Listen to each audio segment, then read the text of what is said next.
going to know? How are you going to give to them if you don't even know them? Part of being good is you have to be concerned about your surroundings. You have to know who's in need. They're not going to come to you and ask you. لا يسألون الناس إلحافا in the Quran. They're not going to come and wrap themselves around you and ask the people and beg them for money. They're not necessarily going to get up on the mic and ask for a fundraiser. You have to be aware of your neighbor. You have to be aware of your surroundings. This is part of being good. The people that are basically incapable of helping their situation.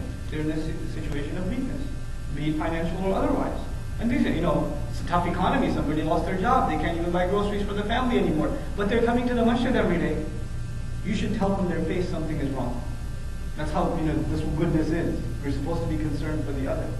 So these are, we can pass over these words and say, oh yeah, give to the orphan, give to close, got it. I already know this list. But think about how this applies to your life. It's a pretty demanding thing.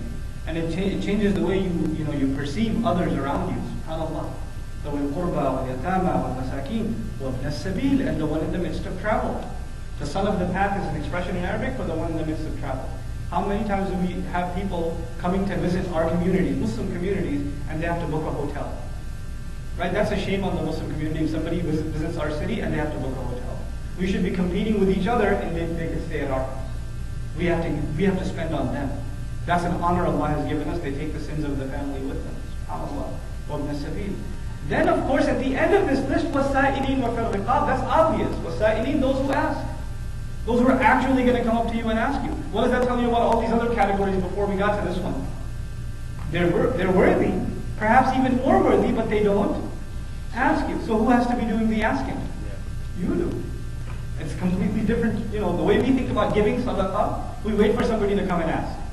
We wait for the fundraiser. We wait for them to say, Fi sabilillah, and here's the refugees, and here's this, and here's that. You're supposed to be the one to ask first, and then down the list is wasa'ilin, wafir riqab, and those in bondage, which is for slavery. And some have also, among our salaf, interpreted it to mean debt also, to mean the bondage of debt. So to find those who are buried under debt and to free them from that. This is a kind of slavery also. Wafir riqab. Now this is part 2 of righteousness. Part 1 was iman inside. Part 2 was generally a concern for giving. A concern for giving. And all these different categories. You become you could call it a true humanitarian. Right? A real humanitarian is concerned. But this is not the only righteousness. There's a part 3. Salah. And on top of being this ethically, wasn't this ethics by the way? Right? The second part was ethics. But in addition to being this ethically good person, what else does he have to do? And he established the salah.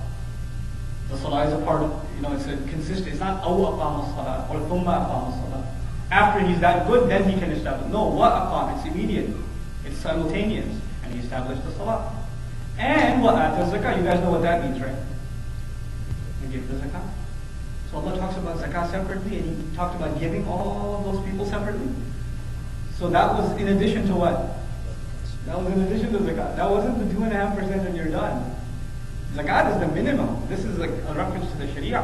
You have to fulfill the limitations of the Sharia. But the goodness, the high state, is achieved by a person who's already giving. And of course they establish the salah, and of course they give the zakat.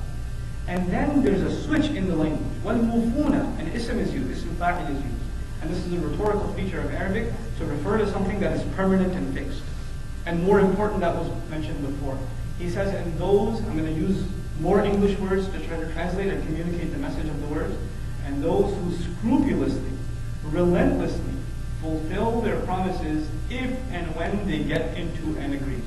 If and when they get into a promise, they are scrupulous, relentless in fulfilling it. I'll see you at 8 o'clock means I'll see you at 8 o'clock.